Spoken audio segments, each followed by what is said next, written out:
guys ngayon kung paano gumawa ng salmon. Ayan, tuwing umaga kasi guys, ito ang gustong kainin ng aking alagang lalaki.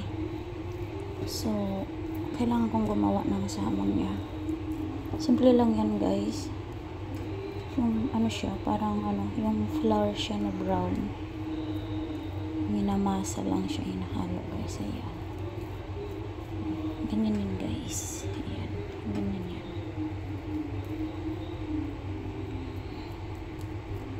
Kailangan ano lang siya guys, medyo manipis lang siya. Ayan. Ayan siya guys.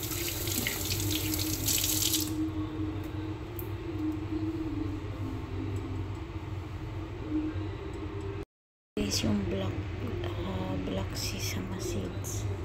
Merong puti nito, pero ang nilalagay ko dito is black. Ayan siya guys.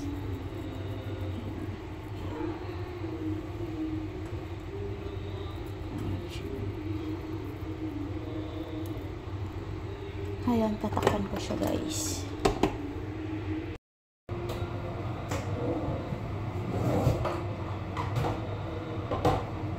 Ngayon, gagawa naman ako guys ng kapartner ng bread na niluluto ko. Yung sausawan niya guys, ito siya guys. Ayan siya. Tapos, coconut oil. Ayan, coconut oil. Then, honey. Ngayon, lalagyan ko siya ng coconut. Lalagyan ko siya nito. Dilaw na mantika.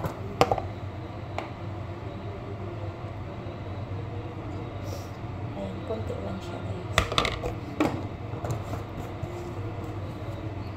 Tapos, ngayon, lalagay ko siya. Ngayon, lalagyan ko siya guys ng honey. Ayan. Sausawan niya. Ito talaga guys yung kapartner niya.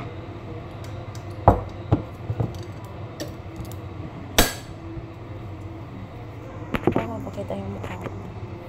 Ayan. Yan talaga guys yung kapartner niya. Yung honey, tsaka ito. Tsaka yung coconut oil. Ayan, palagyan ko siya na konting coconut oil. Ayan, ganyan siya guys. Ayan. Siyempre, ganyan siya guys. So, ganyan, ngayon kailangan ko siyang initin sa microwave.